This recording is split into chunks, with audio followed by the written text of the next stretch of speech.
Ryan's office revenge. I knew we were in trouble when I walked into the control room Monday morning and heard nothing but the hum of empty processors instead of the usual chatter of data streams flowing through our mainframe. That AS400 system had been the beating heart of Gulf States manufacturing for 12 years, keeping track of every bolt, gasket, and pressure valve we shipped to oil rigs from Texas to the Gulf of Mexico.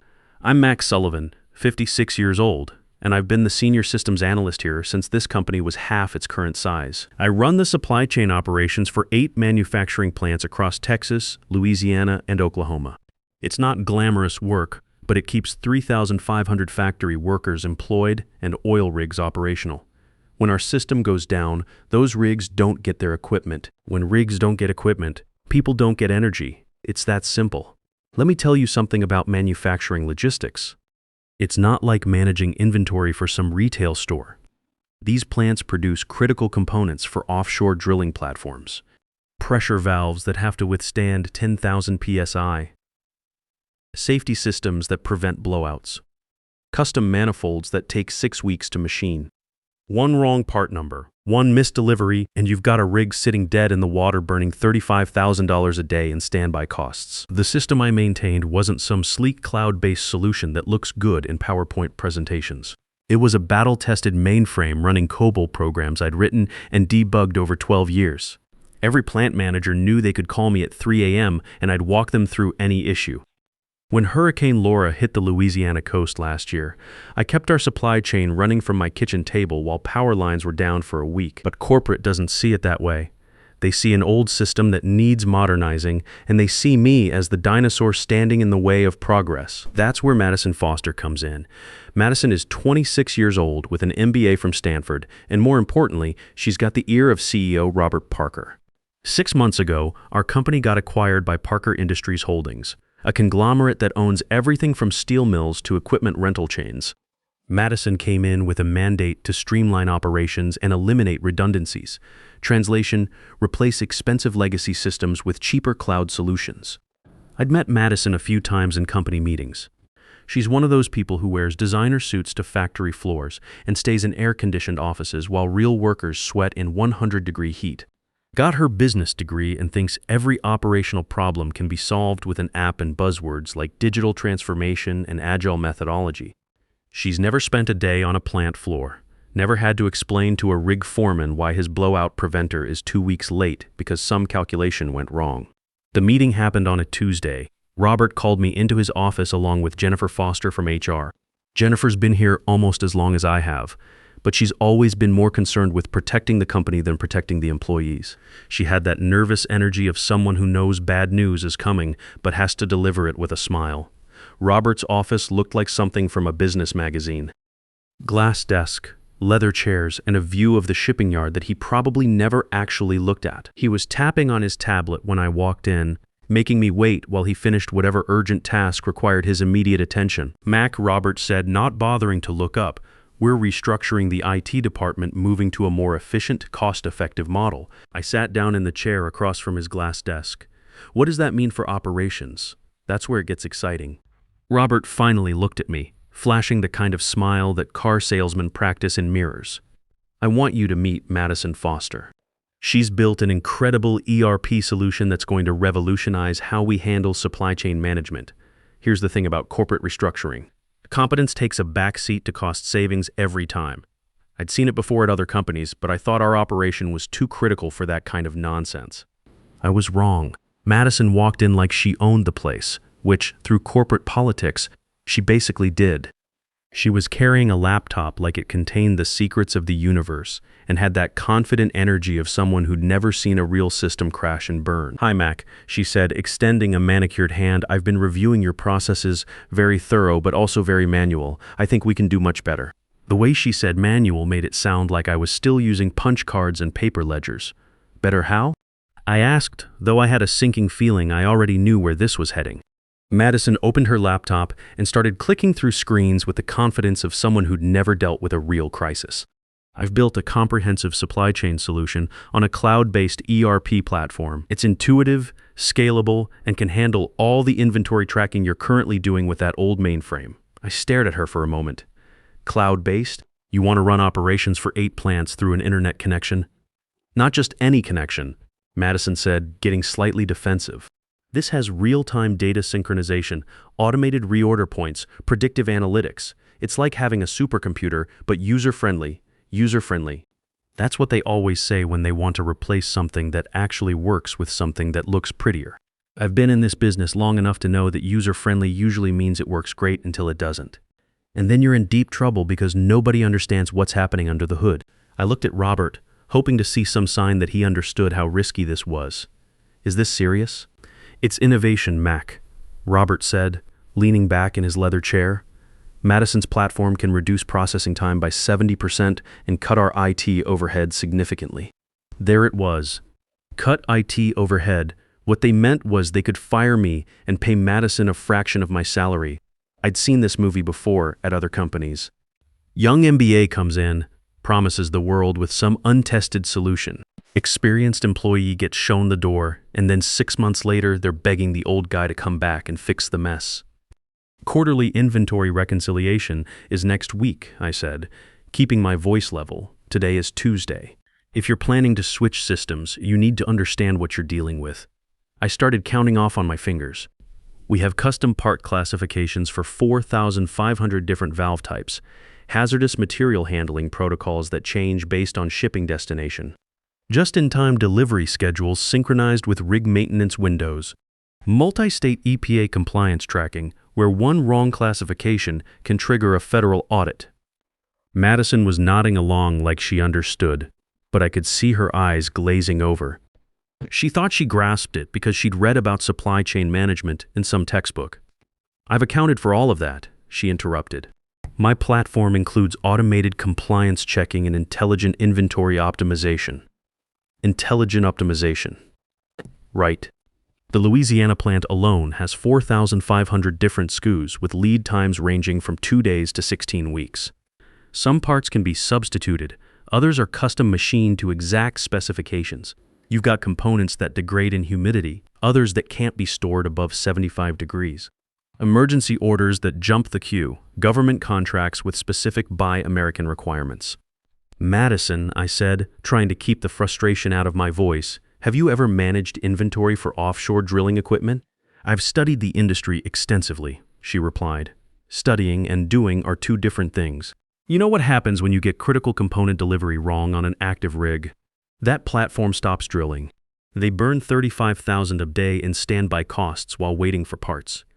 The oil company doesn't care about your cloud platform or your predictive analytics. They want their equipment, and they want it now.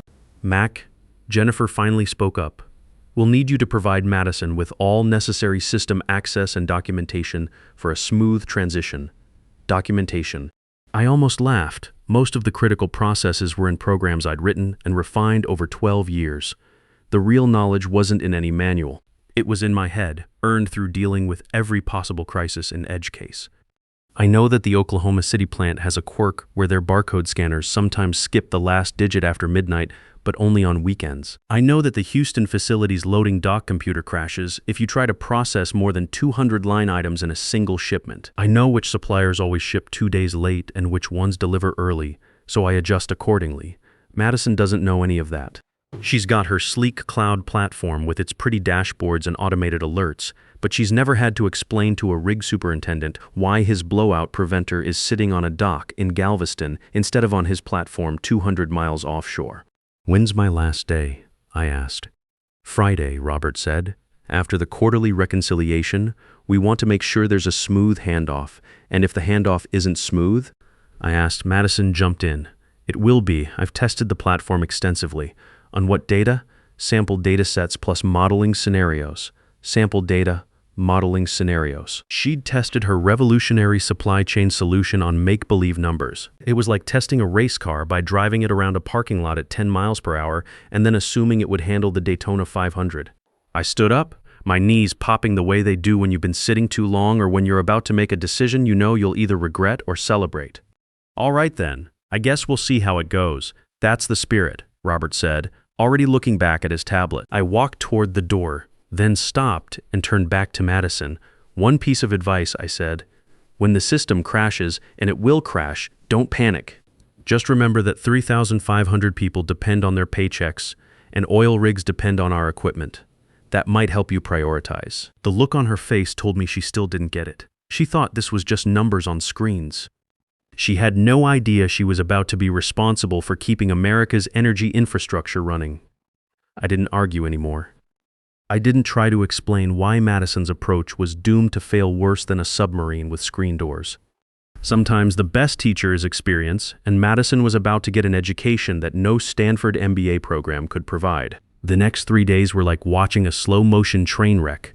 I spent Wednesday and Thursday doing exactly what they asked, documenting everything I could think of, creating user guides, and writing step-by-step procedures.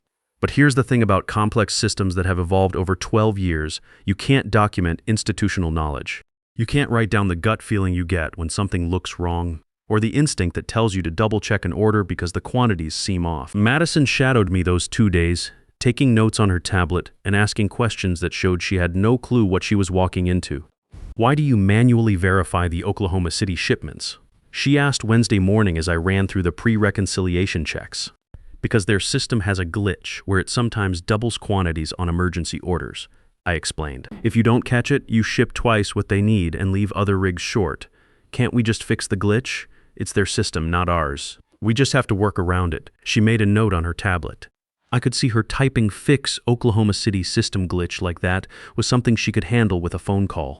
Thursday afternoon, Madison felt confident enough to start importing real data into her cloud platform. I watched her upload the quarterly inventory files from all 8 plants. The system immediately started lagging. "It's just processing," she said, clicking refresh repeatedly while the platform churned through 4,500 SKUs and custom part classifications. But I could see what was happening. Her automated algorithms were trying to optimize inventory levels without understanding that you can't treat a $50,000 custom manifold the same way you treat a box of standard bolts. Some parts you keep deep stock of because they fail frequently. Others you order just in time because they're too expensive to warehouse. "Madison," I said carefully, "you might want to test that on a smaller data set first. It'll be fine," she replied. But I could hear the uncertainty creeping into her voice as the platform's response time slowed to a crawl. Friday morning came, and it was time for the official handoff. Madison showed up early with her laptop and the nervous energy of a rookie pilot before her first solo flight. "Ready to make history?" she asked, trying to sound confident. I gathered my personal items while she set up at my workstation a coffee mug that said "World's Okayest Systems Analyst," a photo of my 1967 Mustang, and a small tackle box I kept emergency supplies in. Seemed appropriate to take it with me. Something told me they'd need those supplies more than I would. The quarterly reconciliation has to be completed by 5 p.m. for the EPA compliance report. I reminded her.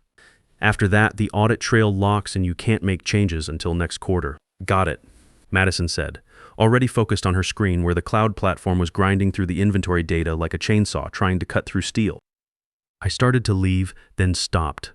"Madison, one more thing. When this goes sideways, and it will go sideways, don't try to fix it by reprocessing the data. Each time you rerun, you create duplicate entries. Fix the problem first, then reprocess." She wasn't really listening. She was staring at her screen where the platform was showing error messages in about half the inventory categories. Jennifer walked me to security where Eddie Wright was waiting with my severance paperwork. Eddie's a good guy, ex-Air Force, who understands the value of knowing your job inside and out. "Sorry to see you go, Mac," Eddie said as I signed the documents. "This doesn't feel right. It's just business, Eddie. Bad business, but business nonetheless." I drove home in my pickup truck. Windows down, Johnny Cash on the radio. I should have been angry, but mostly I felt like I was watching a disaster movie where you know the tornado is coming, but the characters haven't figured it out yet. My phone started buzzing around 11 a.m. Text from Tony Valdez, one of the plant supervisors. "Mac, the new system is showing weird numbers. Says we have negative inventory on blowout preventers." Then another text from Danny Torres in the Houston office. "Dude, according to this platform, we apparently have 8,000 pressure valves worth $2 million each. I wish." By noon, my phone was lighting up like a Christmas tree. Plant managers from across our territory were seeing inventory reports that made no mathematical sense. Part numbers were getting scrambled with serial numbers. Emergency orders were showing as delivered when they hadn't even been shipped yet. The funniest one came from Steve Cooper, our union rep. Mac, the system says we manufactured 15,000 drilling platforms last week. Did we take over ExxonMobil? I could picture exactly what had happened during the data migration. Madison had mixed up the field mappings. Part quantities were being treated as dollar values, and serial numbers were being used as reorder points. The cloud platform was trying to optimize inventory using completely wrong data, like trying to navigate with a map of Mars when you're driving through Texas. But the weird numbers were just the appetizer. The main course would be served at 2 p.m. when the platform tried to generate the quarterly EPA compliance report using Madison's corrupted data. At 1:45 p.m. my phone rang. It was Jennifer from HR Mac. Her voice was tight with panic. "We need to talk. Madison's platform is showing some irregularities." Irregularities. According to the compliance report, we'd apparently shipped 50,000 tons of hazardous materials to a single rig in the Gulf, while simultaneously reporting zero emissions for the entire quarter. The EPA's automated monitoring system had flagged us for what looked like either massive environmental violations or complete reporting fraud. Also, Jennifer continued, 3 of our biggest clients are calling because the platform sent them delivery confirmations for equipment they never ordered, along with invoices totaling $1.20 print. Totaling not one. I pulled into my driveway and sat in the truck, listening to Jennifer explain how Madison's cloud platform had managed to turn our quarterly reconciliation into what looked like a federal crime. "Has anyone told Robert yet? He's in board meetings all day." Madison said she could fix it. Famous last words. I'd heard them before from every overconfident rookie who thought they could patch a sinking ship with duct tape and wishful thinking. "Jennifer," I said, "you might want to cancel those meetings." By 3 p.m., Gulf States Manufacturing had stopped being a supply chain company and started being a disaster zone. The EPA compliance report was so corrupted that their automated system had launched a preliminary investigation. Our insurance company was calling about the mysterious $1.2 million in unauthorized deliveries. The platform had crashed completely, taking with it any ability to track where anything was or where it was supposed to go. But the real fireworks started when the oil companies got involved. When drilling platforms don't get their scheduled equipment deliveries, they don't send polite emails asking for updates. They start looking for new suppliers. By 4 p.m., Steve Cooper was standing in our parking lot with a megaphone and about 200 workers behind him. "Gulf States Manufacturing thinks they can play games with our jobs." His voice echoed across the industrial complex. "If they can't figure out how to run their own business, maybe we need to shut it down until they do." The wildcat strike spread through our plants faster than bad news at a family reunion. Operations stopped first in Louisiana, then Oklahoma City, then Houston. By closing time, all 8 facilities had gone quiet. 3,500 workers sitting in the parking lots, posting videos on social media, calling news stations. The footage was something to behold. Aerial shots of idle manufacturing plants, interviews with workers holding printouts that made no sense. Union reps explaining to reporters how a company that supplied half the Gulf Coast drilling equipment couldn't figure out basic inventory management. My phone kept buzzing with updates from Eddie and other guys still inside the building. Madison locked herself in the conference room. Eddie texted. She's been trying to restore the system for 4 hours, but every time she tries something, it breaks something else.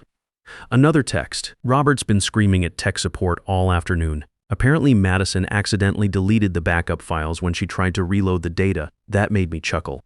Of course she did. When you're panicking and something's not working, the natural impulse is to start over. But when you start over in the cloud without proper backups, you lose everything. Madison had just erased the only copy of our quarterly data, and cloud platforms don't have the same recovery options as mainframes. Monday morning, I was sitting on my back porch drinking coffee and reading news articles about our supply chain crisis when my phone rang. Robert Parker. Mac. His voice sounded like he'd been chewing gravel. "We need to talk." "Morning, Robert. Saw you on the news last night. Nice interview. I especially liked the part where you blamed the problems on unexpected integration challenges during a routine system upgrade." Cut the commentary. "The EPA is launching a full investigation. Our biggest clients are threatening to cancel contracts worth $15 million. The insurance company froze our liability coverage because they think we're either incompetent or committing fraud. Sounds like quite a situation. I need you to come back. Consulting basis. Name your price. I'd been waiting for this call since Friday afternoon." $8,000 cash up front plus a new contract at 40% above my old salary. Done. I'm not finished. I want a public announcement that the system failures were caused by premature implementation of an inadequate platform. And I want Madison reassigned to something where she can't damage operations.